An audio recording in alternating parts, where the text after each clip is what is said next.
Bismillahirrahmanirrahim. Alhamdulillahirabbil alamin. Nahmaduhu wa nasta'inuhu wa nastaghfiruhu wa na'udzu billahi min shururi anfusina wa min sayyiati a'malina. Man yahdihillahu fala mudilla lahu wa man yudlil fala hadiya lahu.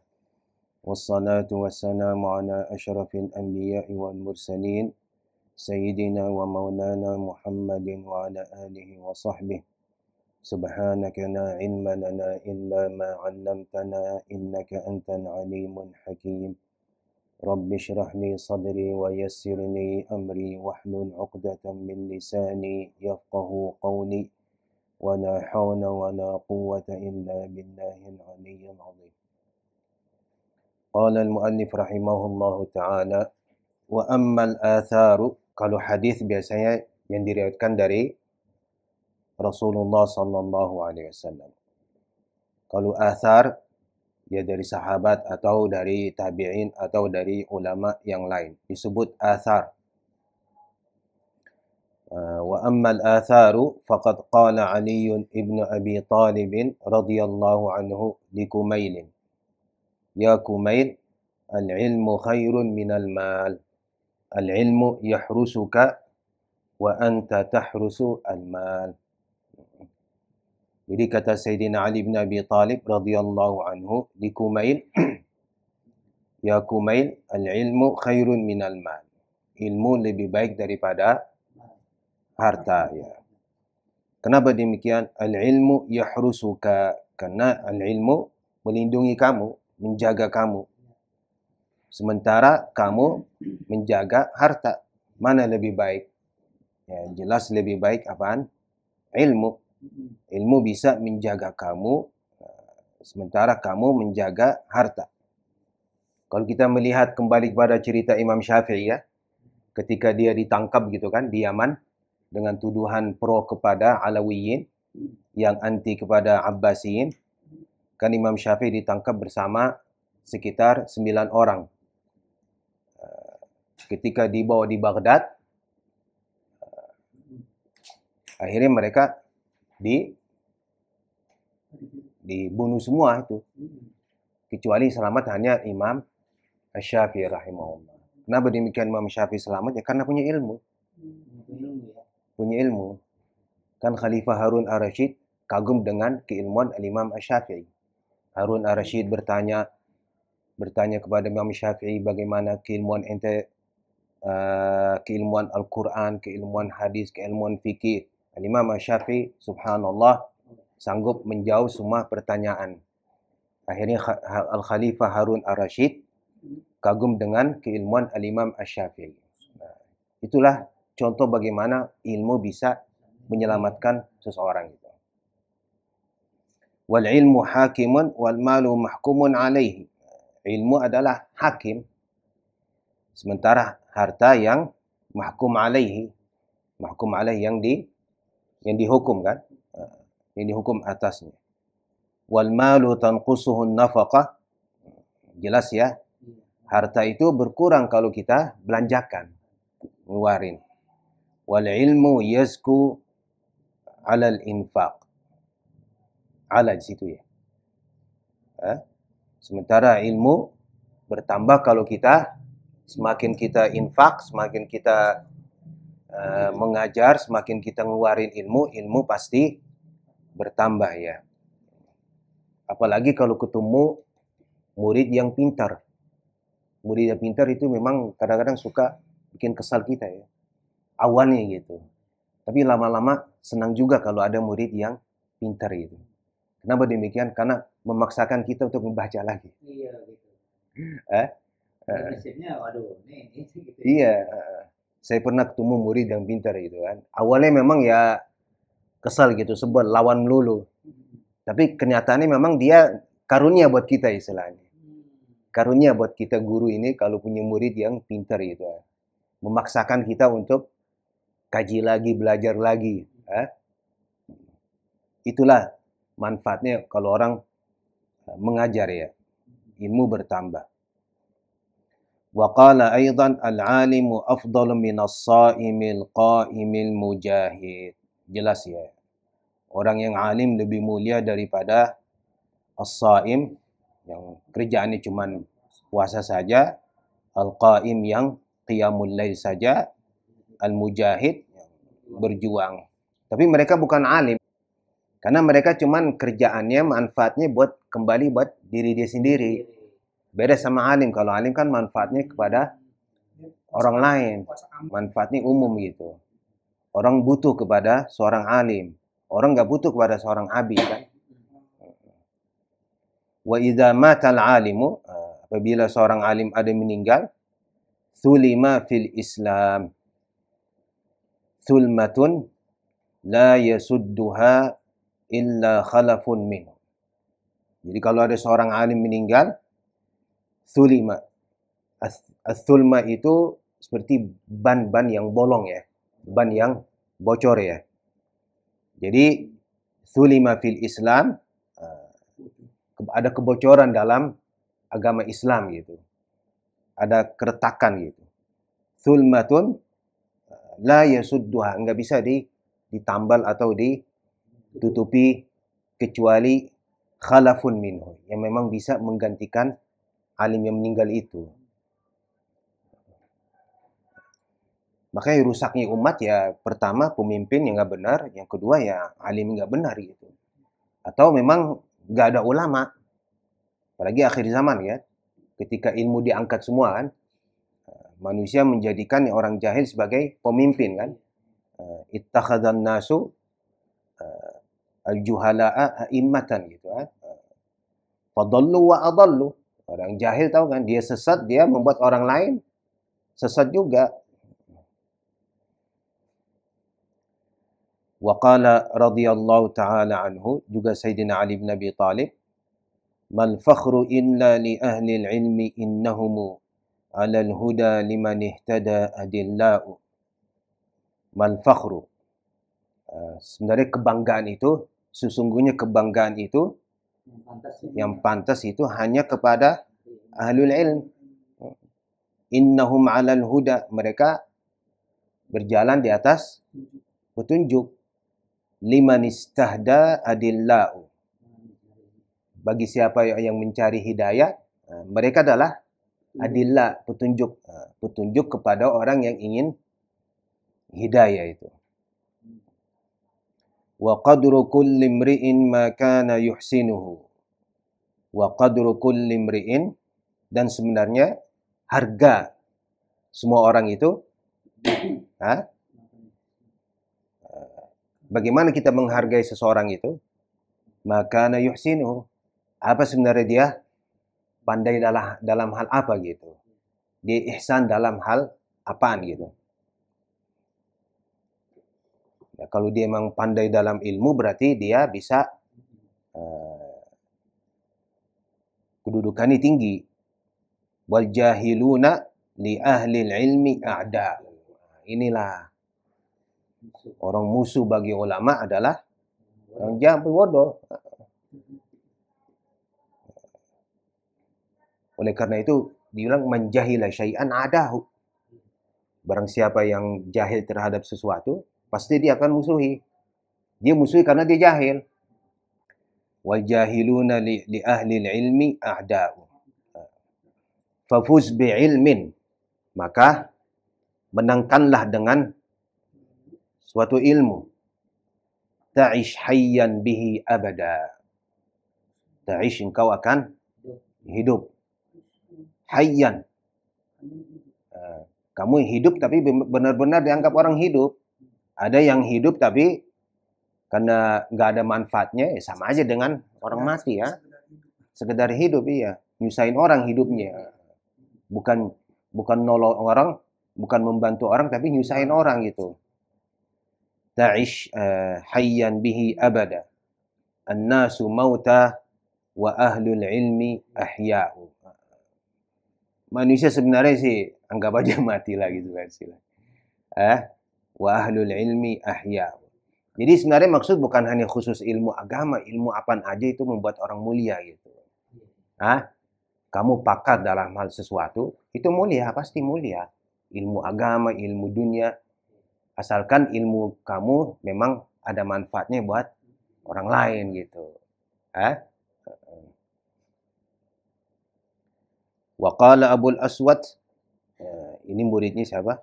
Imam Ali bin Abi Thalib ya, Abul Aswad Ad-Du'ali. Dia yang pertama kali ngasih titik kalau salah. Iya. Titik Abul Aswad Ad-Du'ali. Kalau Fathah itu Nasr bin Asim. Nasr bin Asim itu dia Nasr bin Asim itu dia yang pertama kali ngasih harakat itu. Setelah itu diperbaiki sama Khalil. Titik huruf ya. Karena yang pertama kali ngasih titik itu Abul Aswad Ad-Du'ali. Beliau muridnya Imam Ali langsung. Iya. Terus Nasr bin Asim itu ngasih harakat, tapi harakatnya berupa titik. Tapi beda warna gitu. Jadi kalau fathah, ya, kasih warna merah di atas. Titik tapi. Kasrah kasih warna merah di bawah. Titik juga. Dhamma di depan. Dhamma di samping. Yadhabu gitu kan. Titik. Berarti di sebelah ba titik merah. Itu Nasr bin Asim. Memudahkan begitu. Cuman dari repot kalau warna hilang. Main warna gitu kan. Paham gak itu? Kemudian suka ada samar-samar kalau misalnya titiknya hilang atau itu kan. Noda gitu. Akhirnya diperbaiki sama Khalil dengan garis-garis itu. Farahidi. Bin Ahmad Al-Farahidi. Itu informasi seperti itu dapat di mana ya? Informasi terkait dengan persoalan tadi itu di mana? Di online sih banyak ya. Di online. Di kitab nggak deh? Kalau Quran biasa ada ya. Biasanya Tarikhul Masahib gitu. Sejarah mushaf-mushaf gitu, penulisan gitu. Khalil bin Ahmad apa tadi? Farahidi.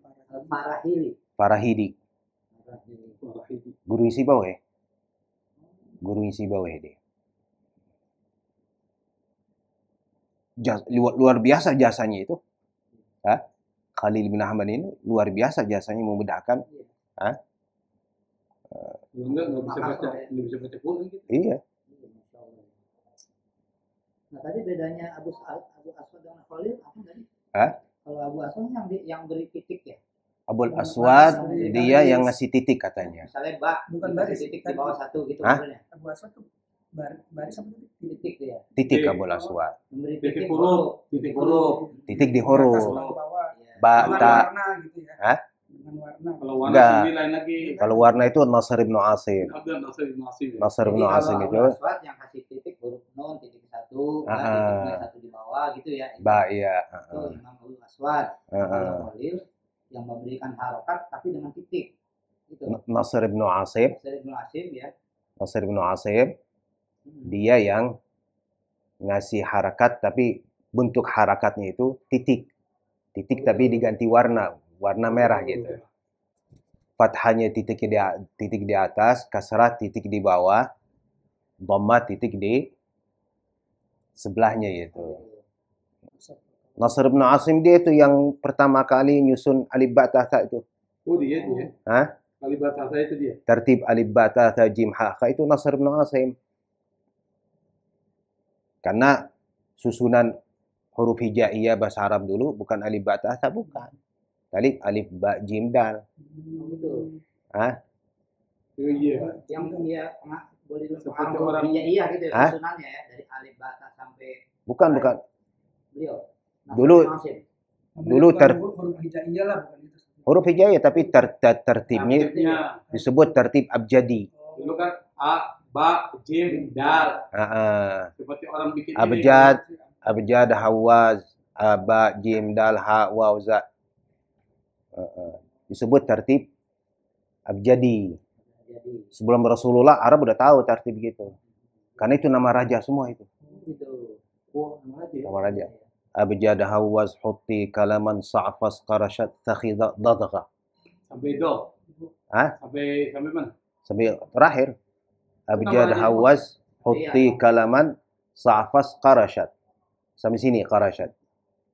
Takhidha, dadgha itu tambahan. Karena itu tambahan hanya ada di bahasa Arab. Di bahasa lain nggak ada. Abjad, Hawaz, Hutti, Kalaman, Sa'fas, Qarashat. Itu nama raja semua. Ada Raja Abjad, Raja Hawaz, Raja Hutti. Kan lucu juga sih. Kumpulan nama raja itu jadi huruf abjad gitu. Hah? Itu punya raja. Hah? Akan ada huruf ini nih yang baru diciptain ini. Namanya. Padahal nggak kebetulan. Karena sama bahasa Yunani kan gitu. Ada alfa, beta, gamma, delta segala macam. Jadi ABCD itu memang susunan huruf dari awal gitu.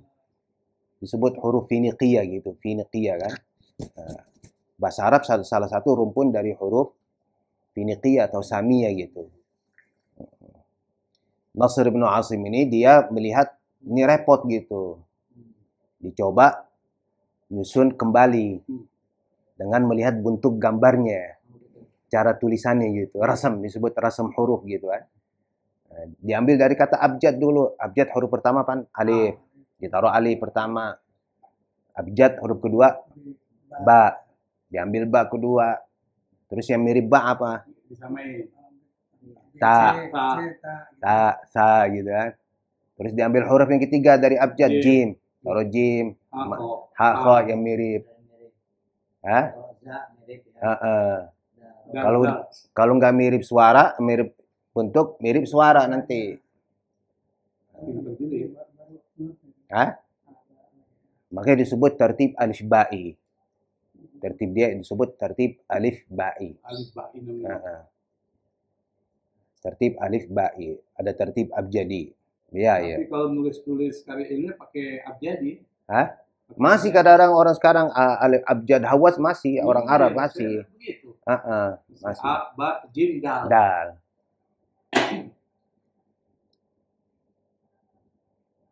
Nanti si Khalil ada lagi dia tertib lagi dia. Tapi nggak kepake. Dia tertib sauti dia. Mulai dari ain.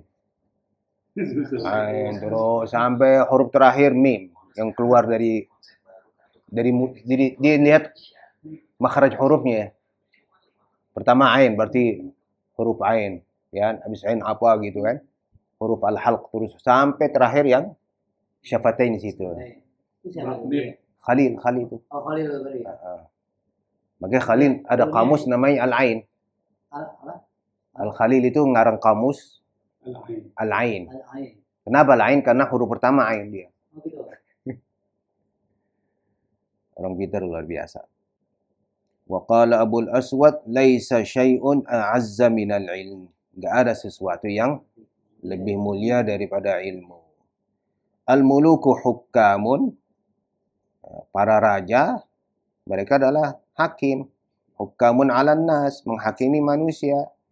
Wal ulama'u hukkamun 'alal muluk. Sementara ulama tapi itu dulu ya istilahnya memang ulama. Muluk hukkamun 'alal ulama. Iya. Sekarang ulama harus ngikutin umara gitu. Beda sama dulu. Dulu memang umara hormat pada ulama dulu. Lagi zaman salaf ya. Iya. Kayak Harun ar-Rasyid kan pernah minta sama siapa? Imam Malik biar ngajarin anaknya. Ilmu yati. Tapi dia minta Harun Malik datang gitu. Enggak mau Imam Malik. Al-ilmu yu'ta la ya'ti. Kalau ente mau datang ya, kalau ente mau belajar, ente datang. Datang dia. Datang gitu anak-anaknya kayak protokol apalah, kerajaan gitu. Pakai kursi begitu. Nggak mau Imam Malik. Nanti harus lesehan depan. Harus tawadhu gitu. Terus salah satu anaknya Khalifah Harun juga belajar sama Al-Asma'i. Abdul Malik ibn Qarib Al-Asma'i. Ahli bahasa dia. Harun ar-Rasyid ngutus anaknya belajar sama Asma'i. Suatu saat Harun ar-Rasyid melihat anaknya itu nuangin air wudu buat gurunya Asma'i. Ya. Nuangin air wudu, pegang apaan termos atau Kan bagus sama. Habis itu Harun ar-Rasyid negor Al-Asma'i. Ente jangan begitu dong sama anak saya. Suruh anak saya nuangin pakai satu tangan, cuci tangan kaki ente pakai satu tangan lagi gitu. Masya Allah bilang. Wa qala Ibnu Abbas radhiyallahu anhuma khuyyira Sulaiman ibnu Daud alaihi assalam bainal ilmi wal mali wal mulki. Nabi Sulaiman dikasih pilihan ya antara ilmu, harta, dan kekuasaan. Fakhtara al-ilma fa u'tiyal mal wal mulka. Karena dia milih ilmu, maka dia dapat semua. Fa'utiyal mal wal mulka. Ini ada sesuatu spesialis buat para anbiya. Kalau mereka dikasih takhir, pasti mereka milih yang terbaik. Makanya kalau ada hadis, kalau Nabi sakit, semua Nabi sakit itu dikasih khiyar, pilihan. Ya, dikasih pilihan. Mau sehat atau ila rafiqil a'la. Mau sehat atau dicabut nyawanya gitu. Mau sehat atau dicabut nyawanya gitu. Rasulullah ketika sakit terakhir kan dipilih. Pilihan. Makanya Rasulullah ada sahabat yang mendengar ila rafiqil a'la gitu. Milih untuk berhadapan dengan Tuhan langsung. Kalau kita begini, jelas pasti ingin hidup. Iya, ini gitu.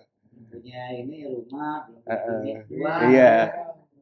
Lain kalau anbiya memang kalau sakit dikasih pilihan. Wa su'ila Ibnul Mubarak manin nas. Su'ila Ibnul Mubarak. Abdullah Ibnul Mubarak ini ya, seorang ulama hadis besar ya. Nah. Manin nas, siapakah sebenarnya yang disebut manusia?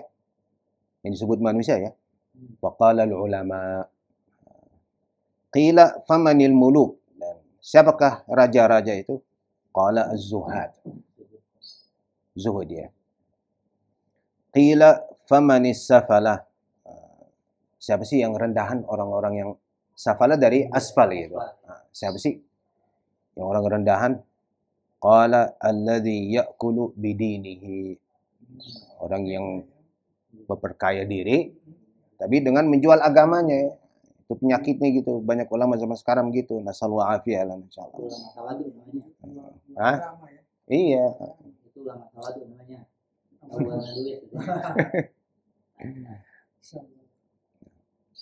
Walam yaj'al ghairal alimi minan nas. Kenapa sih Abdullah Mubarak ini tidak menjadikan selain ulama dari manusia? Maksudnya lah.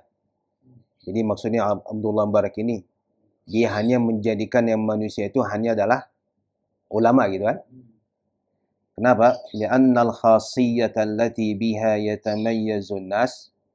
Karena khasiyah itu adalah istimewaan.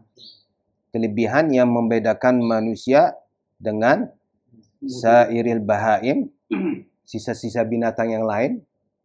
Apa yang membedakan manusia dengan binatang yang lain? Ilmu. Wal insanu insanun. Manusia adalah sebenarnya manusia bima huwa syarifun li ajlihi. Dengan apa yang dia akan menjadi mulia karena itu. Karena ilmu. Antum mau jadi mulia, apa yang membuat antum mulia? Kalau kebo, mulianya kebo, sapi apaan? Gedenya gitu kan. Kuda, mulianya kuda apaan? Kuatnya, larinya gitu kan. Anda manusia pengen jadi mulia, ilmu. Walaysa dzalika biquwwati syakhsi. Bukan karena kekuatan orangnya itu. Manusia mulia itu bukan karena kekuatan dirinya. Kenapa? Fa innal jamala aqwa minhu. Onta lebih kuat daripada manusia. Wala bi'izamihi. Bukan karena izam, azim. Bukan karena kebesarannya, bukan. Bukan karena gedenya manusia mulia. Fa innal fil azam minhu. Gajah jauh lebih besar. Wala bisyaja'ati. Bukan karena keberaniannya. Ya. Fa innas sab'a, binatang buas itu lebih berani daripada manusia. Wala liya'kul, bukan manusia bukan karena mulia, bukan karena makan ya. Fa inna thawra, banteng itu, awsa'u batnan minhu. Perutnya lebih luas daripada manusia. Wala liyujami, bukan karena untuk bersetubuh gitu kan. Fa inna akhassal asafir, akhas terendah gitu. Asafir itu burung-burung yang apa ya? Ospor yang kecil-kecil apa ya? Aqwa ala sifadi minhu, lebih kuat bersetubuh daripada manusia. Jadi apa sih yang membuat manusia mulia? Apakah karena gedenya? Apakah karena kuatnya? Bukan. Beraninya? Bukan. Ya, makannya banyak? Bukan. Bersetubuh banyak? Bukan. Jadi, bal lam yukhlaq illa lil ilm. Manusia tidak diciptakan kecuali untuk cari ilmu. Itu ya kelebihan Nabi Adam ya, dengan iblis itu karena ilmunya kan. Iya, kemuliaannya. Iya. Tapi sebenarnya iblis paling alim. Masa? Iblis itu katanya paling alim. Karena dia hadir semua pengajian Nabi istilahnya. Nabi mana aja dia hadir pengajiannya. Cuman karena dia hasud dari awal karena kesalahan pertama. Wa qala ba'dul hukama laita syi'ri ayya syai'in adraka man fatahu al-ilm. Laita syi'ri. Laita syi'ri ini kata ta'ajub gitu. Salah satu bentuk ta'ajub dalam bahasa Arab ya. Ayya syai'in adraka man fatahu al-ilm. Apa sih gitu yang bisa diperoleh orang yang enggak punya ilmu. Paham gak nih? Apa sih yang orang itu peroleh padahal dia fatahu berarti enggak punya ilmu. Wa ayya syai'in fatahu, apa sih yang ditinggalin oleh seseorang padahal orang itu sudah adrakal ilma. Dia sudah memperoleh ilmu. Jadi maksudnya adalah orang yang ketinggalan ilmu berarti dia nggak bisa dapat apa-apa gitu. Yang bikin dia mulia maksudnya. Sebaliknya demikian, orang yang sudah mendapatkan ilmu nggak ada sesuatu yang ninggalin dia gitu. Fatahu berarti ninggalin dia. Bisa diperoleh duit, bisa peroleh kemuliaan, bisa peroleh kedudukan, bisa asalkan dia sudah mendapatkan ilmu gitu. Wa qala alaihi salatu wassalam, ini kembali hadis. Kenapa ini kembali hadis ya? Seharusnya athar ya. Man utiyal qur'ana fara'a anna ahadan utiya khairan minhu faqad haqqara ma 'azzama Allah ta'ala. Man utiyal qur'ana, barang siapa yang diberikan ilmu Al-Qur'an, bukan hanya hafal ya, tapi ya ilmu yang berkaitan dengan Al-Quran, penafsirannya, sebab nuzul segala macam ya. Fara'a anna ahadan, kemudian dia melihat bahwa ada seseorang, orang lain ya, utiya khairan minhu, telah diberikan sesuatu yang lebih baik daripada dia. Maka faqad haqqara ma 'azzama Allah ta'ala. Maka dia sudah menghina. Haqqara berarti menghina ya. Menghina sesuatu yang Allah Subhanahu wa taala agungkan. Karena yang paling agung Al-Qur'an udah. Kalau memang Anda sudah diberikan Al-Qur'an, kenapa Anda memandang ada orang yang diberikan lebih baik daripada kamu? Kadang-kadang orang merasa, nih duitnya banyak, kok saya diberikan Al-Quran, duitnya sedikit. Berarti Anda nggak ikhlas dalam nuntut ilmu. Anda nuntut ilmu karena dunia. Kalau merasa begitu ya. Dia ekonominya lebih maju daripada saya gitu kan. Dia orang jahil tapi kaya. Saya punya ilmu tapi miskin. Berarti kesalahan pada diri sendiri. Anda nuntut ilmu karena harta.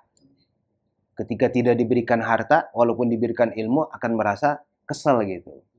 Akan merasa iri kepada orang yang telah diberikan harta begitu. Itu kesalahan diri sendiri gitu. Wa qala Fathun al-Mawsali rahimahullah, alaysal maridu idza muni'a at-ta'ama wasyaraba wad-dawa'a yamut. Kata Fath al-Mawsali, alaysal maridu, bukankah orang sakit itu idza muni'a at-ta'ama wasyarab, jika dijauhkan darinya itu makanan, minuman, obat, dia akan mati kan? Orang sakit itu makan nggak boleh, minum nggak boleh, berobat nggak boleh juga, pasti akan mati. Qalu bala, orang berkata, ya benar ya. Qala kadzalikal qalbu, demikianlah hati. Idza muni'a anhu al-hikmah wal 'ilm thalathata ayyam yamutu. Demikianlah hati ya. Kalau hati muni'a anhu, berarti tidak diberi siraman hikmah, tidak diberi ilmu. Salasat ayyam, 3 hari, mati katanya. Hati itu akan mati. Ya orang dulu mungkin. Kalau kita mungkin sekarang sebulan, 2 bulan.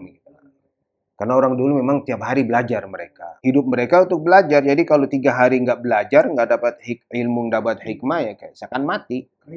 Kering. Mereka merasa. Karena hati mereka selalu hidup. Kalau kita ya setengah hidup, setengah mati. Coba kita ngerasain berapa sehari ngaji kita berapa waktu sih, belajar berapa waktu dibanding kita nonton bola atau nonton ini banyak kan hiburan. Waktu sisa aja kita ya. Waktu sisa benar. Beda sama orang dulu. Orang dulu benar-benar, Masya Allah. Hiburan itu karena capek belajar gitu. Sisanya hiburan bukan. Sisanya hiburan, iya. Sisanya hiburan. Tapi zaman sekarang sih kalau kita misalkan zaman sekarang ya, kalau kita hanya 1 jam aja belajar sehari, rutin, ya rajin, insya Allah jadi ulama. Untuk standar zaman sekarang ya. 1 jam aja deh kita mutalaah. 1 jam aja mutalaah, murajaah, ngulang lagi ya, atau menganalisa atau membaca-baca gitu. 1 jam, insya Allah jadi ulama yang memang standar zaman sekarang. Gitu. Jangan samakan dengan standar ulama dulu. Jangan, nggak masuk lah jauh ya. Saya itu belajar pernah riwayat hidup siapa yang ahli fisika itu terkenal, Albert Einstein itu. Dia itu satu hari 1 jam fokus belajar matematik fisika, 1 jam aja. 1 jam aja. Tapi banyak ya. Jadi pakar. Istimrar ya meeting itu. Istimrar. Cukup 1 jam kita khususkan waktu belajar murajaah gitu kan. Insya Allah jadi ulama standar sekarang ya. Tapi kalau kita sehari, 2 hari, 3 hari nggak belajar ya sebenarnya mati. Hati kita mati. Walaqad sadaqa. Nah, sungguh benar nih orang ini. Fathun al-Mawsali. Fa inna ghidha'al qalbi al-ilmu wal hikmah. Benar ya. Makanan hati adalah ilmu dan hikmah.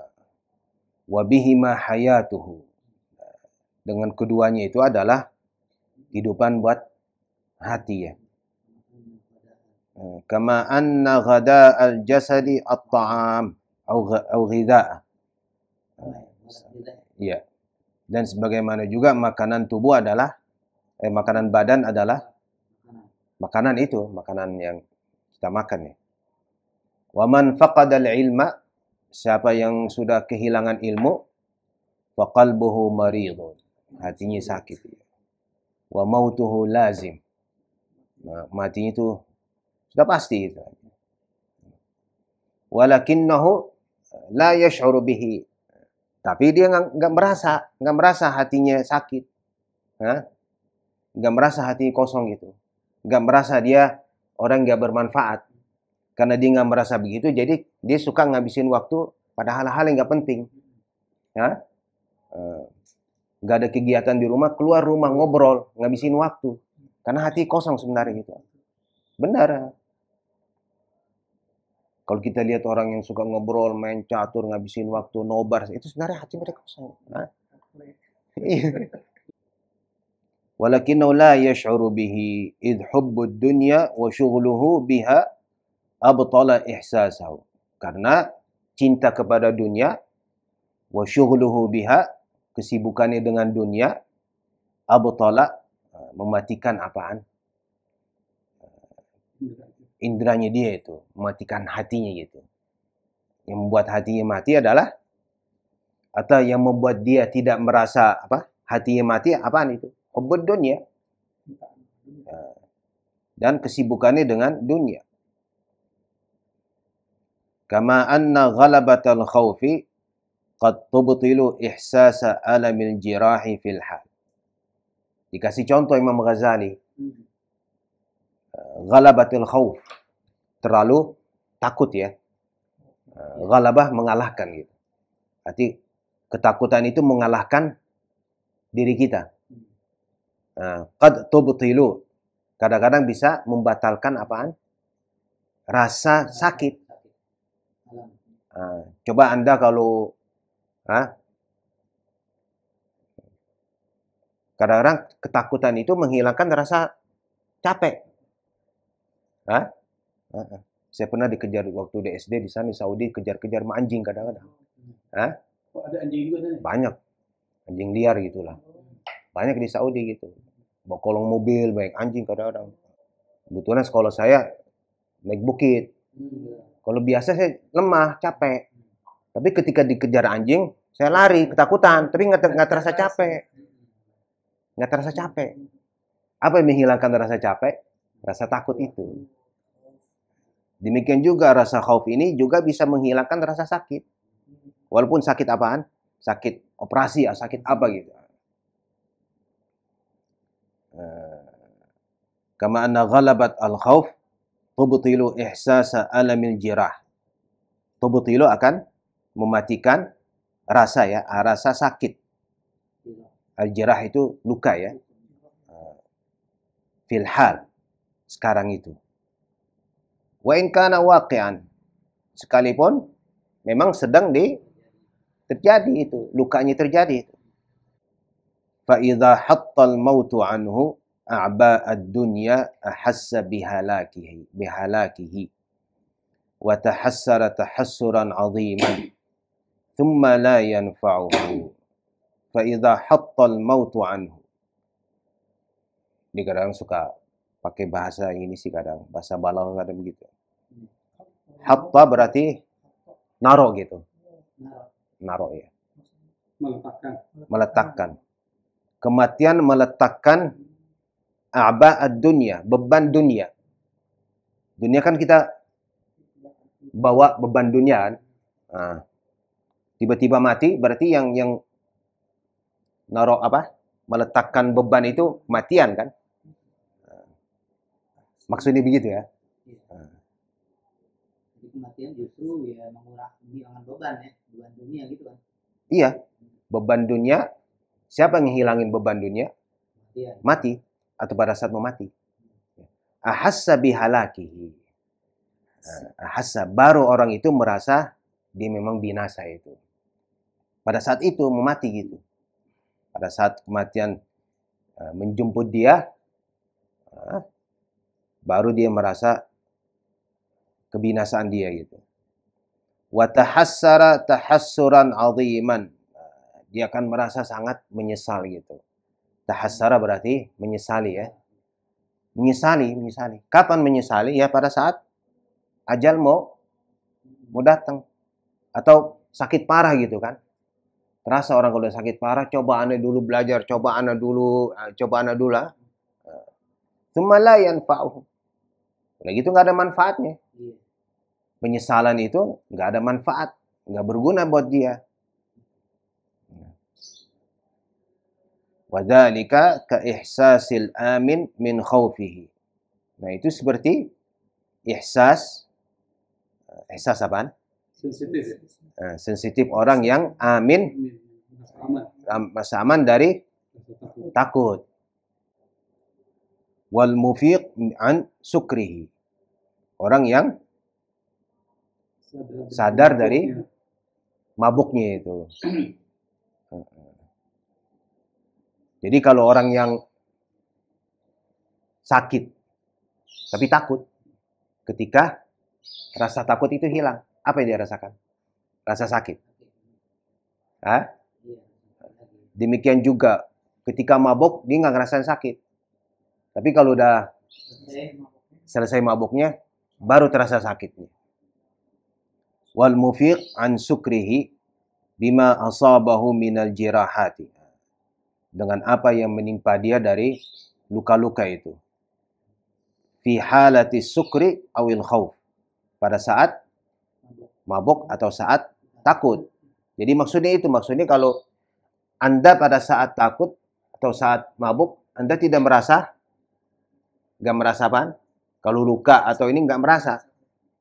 Enjoy aja ya. Tapi kalau kita ketakutan hilang, mabuk hilang, baru terasa.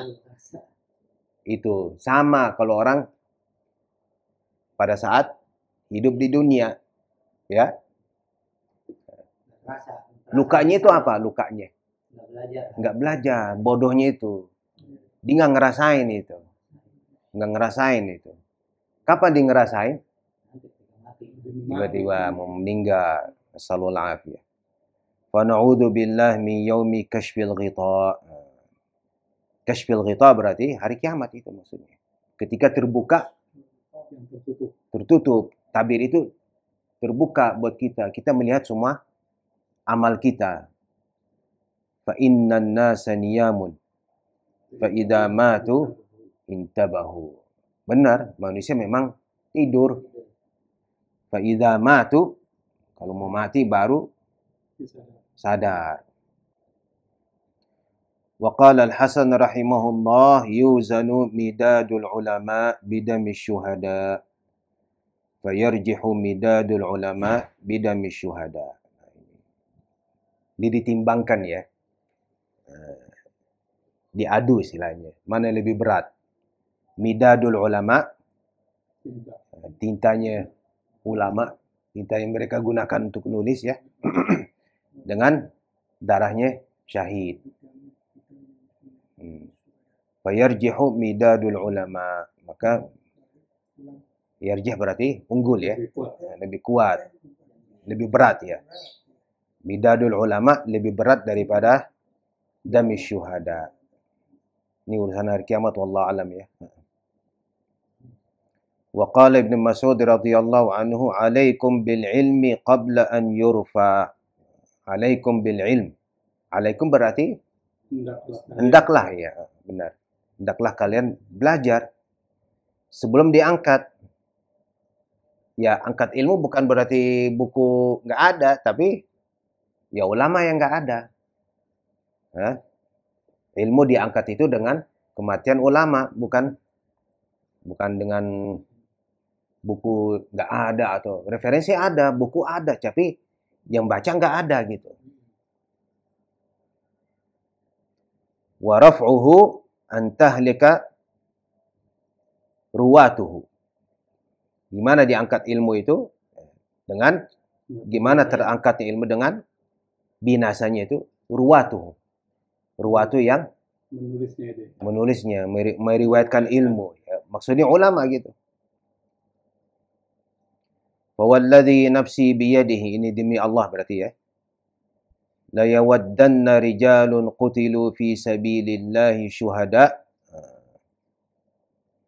La yawaddanna. Yawaddanna berarti ingin ya. Rijalun qutilu fi sabilillah, berapa orang laki-laki yang terbunuh karena fi sabilillah, syuhada, mereka terbunuh syahid ya. An yab'athahumullahu ulama, mereka ingin sekali dibangkitkan pada hari kiamat, bukan status syuhada tapi statusnya ulama. Lima yarawna min karamatihim, karena mereka melihat kemuliaan orang ulama itu. Wa inna ahadan lam yulad aliman. Benar sih, nggak ada orang yang langsung lahir langsung alim. Wa innamal ilmu bitta'allumi. ilmu sesungguhnya dengan belajar ya. Wa qala Ibnu Abbas radhiyallahu anhuma tadzakurul ilmi ba'da lailatin ahabbu ilayya min ihya'iha. Wa kadza ruwiya an Abi Hurairah radhiyallahu anhu wa Ahmad ibn Hanbal rahimahullah. Ibnu Abbas radhiyallahu anhu bilang apaan? Tadzakurul ilm. Tadzakur itu diskusi, saling ngingetin gitu, murajaah. Butuh 2 orang paling enggak. Itu kelemahan kita zaman sekarang ya. Kelemahan kita. Nggak ada diskusi, nggak ada kawan. Nggak ada kawan begadang, nginep, nggak ada. Kawan yang tandem sama. Dia ahli hadis, dia ahli hadis. Kalau dulu memang Masya Allah memang. Murajaahnya orang begitu. Saling melengkapi. Sekarang susah. Kalau ulama dulu, ya memang kalau baca-baca sirah salafus saleh itu kan, udah dari Isya sampai subuh. Muzakarahnya begadangnya dengan mengulang hadis. Ente belajar apaan? Kasih tahu saya. Kalau ada kesalahan ditegur, kasih perbaiki. Nanti dia saling mengajar, saling memperbaiki kesalahan. Ya. Bahkan salah satu orang ulama ahli hadis, Ibnu Syihab Az-Zuhri, guru Imam Malik, dia memang begitu. Kalau dia pulang ke rumahnya nggak ada kawannya, terpaksa dibangunin pembantunya. Bangunin, bangun. Hari ini haddasani. Suruh dengerin. Pembantunya bodoh amat gue. Ini juga paling enggak kan? Enggak, kadang waktu enggak perhatiin enggak yang penting. Kasihan pembantunya. Penting itu murajaahnya. Penting itu. Kadang-kadang lebih penting murajaah daripada ambil ilmu lain sebenarnya. Murajaah ya. Sama ilmu lain, Makanya benar sehari belajar sedikit nggak masalah, yang penting murajaahnya banyak nggak gitu. Saya waktu yang tadi pertanyaan itu, yang musafir 4 itu 5 itu di rumah saya berapa hari saya murajaahnya itu. Nggak sekali kita baca kita ingat. Nggak bisa kita baca sekali ingat, kita ngaji ingat. Tapi murajaah besok saya ngulang lagi sendiri. Kadang-kadang saya ngajar sendiri. Ya, nggak ada kawan, nggak ada tandem gitu kan. Apa yang boleh dalam musafir yang jauh, ada apa yang boleh dalam musafir yang dekat gitu kan. Rukhsah gitu kan. Di kitab apa baca? Di fikih gitu. Jadi kitab. Kadang ada rukhsah yang boleh untuk musafir yang jauh saja. Musafir dekat nggak bisa. Juga benar gitu ya? Ada berapa rukhsah gitu. Ya. Itu 4 kan. Qasrus shalah, jamak, iftar Ramadan, sama yang boleh safar jauh. Qasrus shalah, jamak, ya. Terus apa? Buka puasa boleh. Terus satu lagi ya. Masuk khufain itu. Masuk khufain. Jadi 4 ini hanya boleh safar yang jauh. Ya. Terus ada yang boleh walaupun safarnya pendek. Jumat ninggalin Jumat. Makan bangkai kalau kelaparan. Ya. Ninggalin istiqbal qiblah di atas kendaraan. Salah sunnah. Ya. Tidak harus qada salat kalau kita salat pakai tayammum. Terus boleh gilir dengan undi sama istri, dan nggak harus qada gitu. Jadi walaupun hal itu kita tapi ngingatnya susah gitu. Kita harus murajaah gitu. Nanti pulang di rumah baca berapa kali, besok baca. Ulang lagi. Walaupun ilmu sedikit, kalau safar jauh itu ada 4 hal yang baru bisa dibolehkan gitu kan. Baru bisa rukhsah, disebut rukhsah kan. Asalkan safarnya jauh. Safar dekat nggak bisa. Ini 4 hal ya. 4 hal. Jamak. Jamak safar dekat nggak bisa. Qasrus shalah gitu kan. Qasar jamak ya. Qasar dan jamak kan berarti kan? Beda. Qasar sendiri, jamak sendiri. Karena itu boleh qasar doang, boleh jamak doang kan? Iya. Urusan lain gitu. Kedua jamak. Tiga iftar fi Ramadan. Berarti kalau safar pendek nggak bisa. Harus safar yang jauh. Nah. Terus yang keempat apaan? Membasuh khufain. Nah. Kalau mau lebih dari sehari satu malam gitu. Nah, Anda harus safarnya jauh gitu. Safar jauh 3 hari ya. Masuk khufain jarang orang pakai ya? Indonesia jarang. Jarang lah. Anda nggak pernah gitu. Kita nggak pernah kok. Iya, Indonesia nggak butuh sih. Iya. Tapi negara kalau dingin perlu. Kita pakai sendal. Karena di mazhab Syafi'i itu kalau qasar itu, kalau marhalatain itu makruh. Lebih baik tamam. Tapi kalau 3 marahil, lebih baik qasar. Kalau jamak itu, kalau kita bukan haji, lebih baik nggak jamak. Bukan haji. Bukan haji. Tapi kalau haji lebih baik jamak gitu. Jamak. Kalau haji lebih baik jamak ya? Iya. Karena ada mazhab lain, Abi Hanifah itu kalau jamak itu azimah. Jamaknya mereka itu bukan haji. Sama kayak qasar. Qasar itu iya. Termasuk umroh bukan haji. Hah? Nusuk. Yang penting jadi Abu Hanifah membolehkan jamak itu ilahnya nusuk. Nusuk itu haji atau umrah. Kalau jumhur ulama ilahnya safar.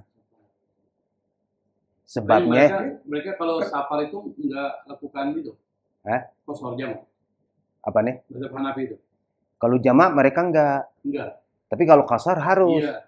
Karena mereka anggap jamak itu ilahnya nusuk ya. Nusuk. Ilahnya nusuk itu haji kan? Manasik. Kalau qasar mazhab kita qasar itu rukhsah. Rukhsah kan dispensasi. Apa namanya? Keringanan. Jadi ente boleh ambil boleh enggak. Tapi kalau Abu Hanifah qasar itu azimah. Azimah itu harus.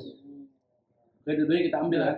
Makanya, tapi mereka jaraknya lebih jauh daripada kita. Kalau kita kan marhalanya dua marhalah. Berapa kilo? 80 kilo. 90. Kalau mereka 3 marhalah gitu. 150 lah gitu. Nah, jadi kalau ente marhalanya kurang dari 150 kilo, sebaiknya Anda jangan qasar. Tamam. Ya. Karena menjaga perasaan mazhab Abi Hanifah. Abi Hanifah nggak bolehin. Begitu. Namanya bukan perasaan khuruj minal khilaf gitu, Dok. Kan khuruj minal khilaf mustahab gitu. Hah? Kan Imam Syafi'i yang penting 2 marhalah udah boleh qasar. Betul dan jamak. Tapi untuk apa namanya? Ada kaidah kan, kaidah fiqhiyah al-khuruj minal khilaf mustahab.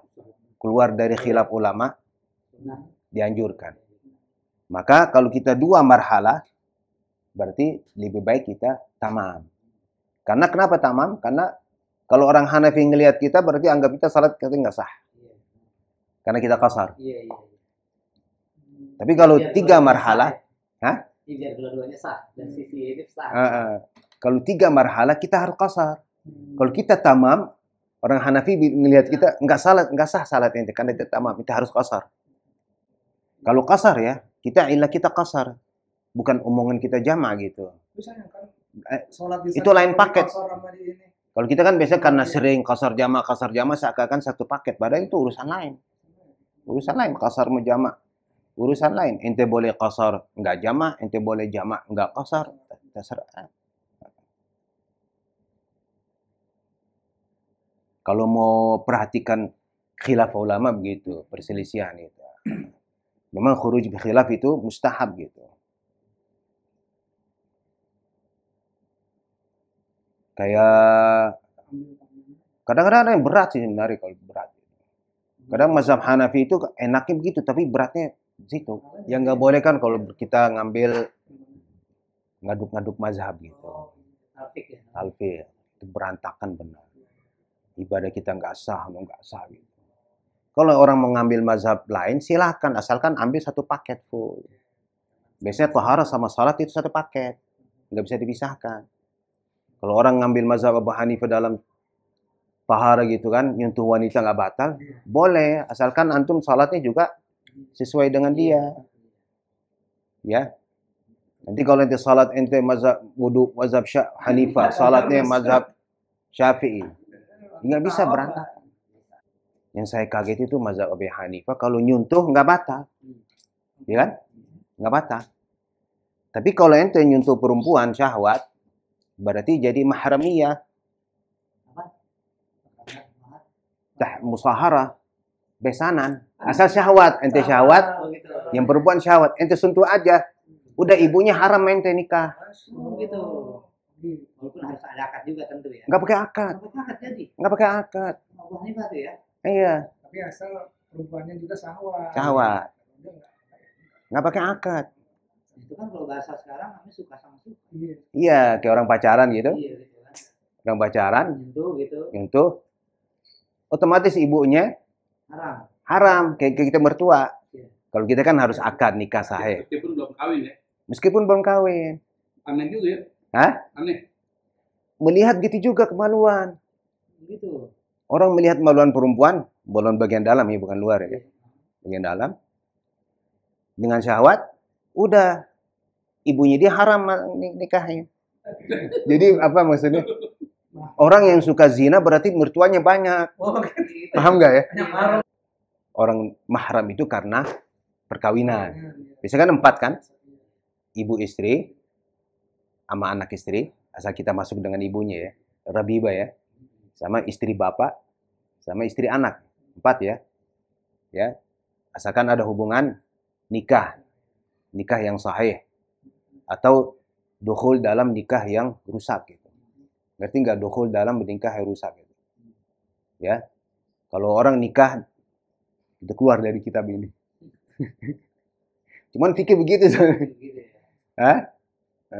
Orang dukhul nikah yang fasid. Tahu kan nikah fasid? Nikah yang rusak. Mungkin nikah kan bukan tanpa wali, atau menikahi perempuan masih iddahnya, atau menikahi perempuan lebih dari 4 gitu kan. Berarti yang kelima rusak kan?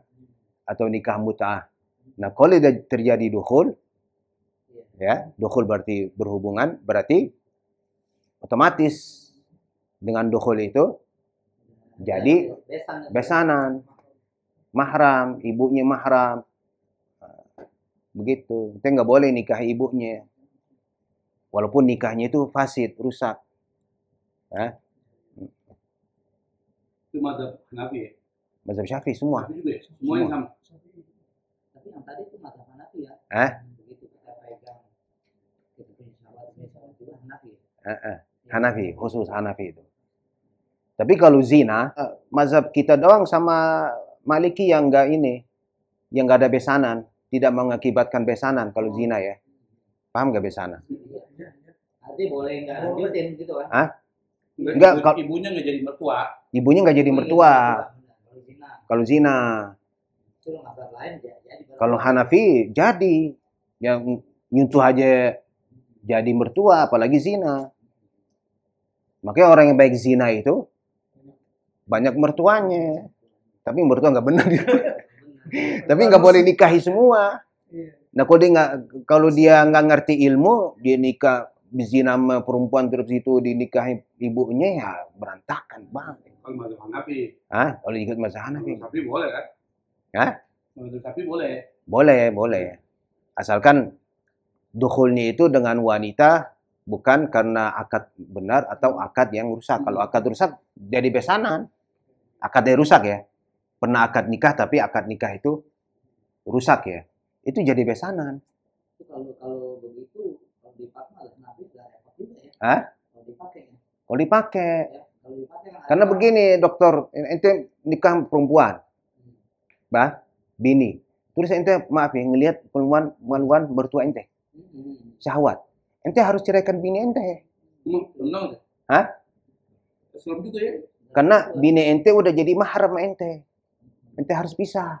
Karena ente ngelihat mertua ente. Maluannya gitu. Kalau misalnya yang perempuan syahwat, kalau enggak di tengah. Dia pasti syahwat lah. Ya kalau ngelihat maluan enggak ada lain emang. Kalau kan maluan jijik kan. Kalau lihat normal jijik. Kalau enggak normal berarti syahwat kan. Tapi kalau orang udah tua ya nggak mungkin lah nyampe. Iya, maksudnya begini. Kali udah tua kok kali nggak tahu. Kalau orang tuanya artis sebenarnya masih kincong. Kalau namanya itu.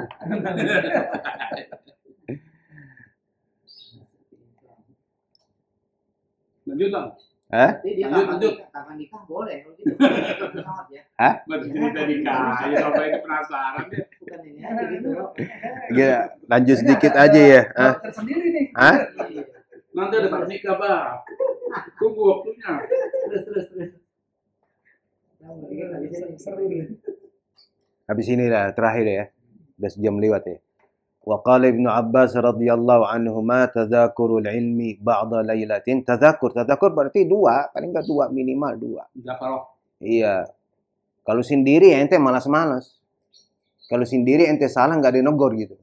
Ya. Ahabbu ilayya min ihya'iha. Lebih baik daripada saya ihya'ul lail. وقال الحسن في قوله تعالى ربنا آتنا في الدنيا حسنة وفي الآخرة حسنة إن الحسنة في الدنيا هي العلم والعبادة. Jadi bukan kaya. Bukan. Ente minta hasanah ya. Ente bukan minta khair. Kalau ente minta khair, ente minta hasanah. Hasanah kadang-kadang ente miskin itu hasanah. Khair benar. Khair duit. Lihubbil khairi la syadid gitu kan. Tapi karena kita doa kita minta hasanah, ya kadang-kadang kita miskin itu hasanah buat kita nggak tahu. Atau kaya hasanah buat kita. Kalau di Quran mah khair artinya uang. Uang. Innahu lihubbil khairi la syadid. Khair sini uang. Kalau ente minta duit, Rabbana atina fid dunya khairan. Kalau minta duit. Kalau ente minta hasanah baik kan? Belum tentu uang.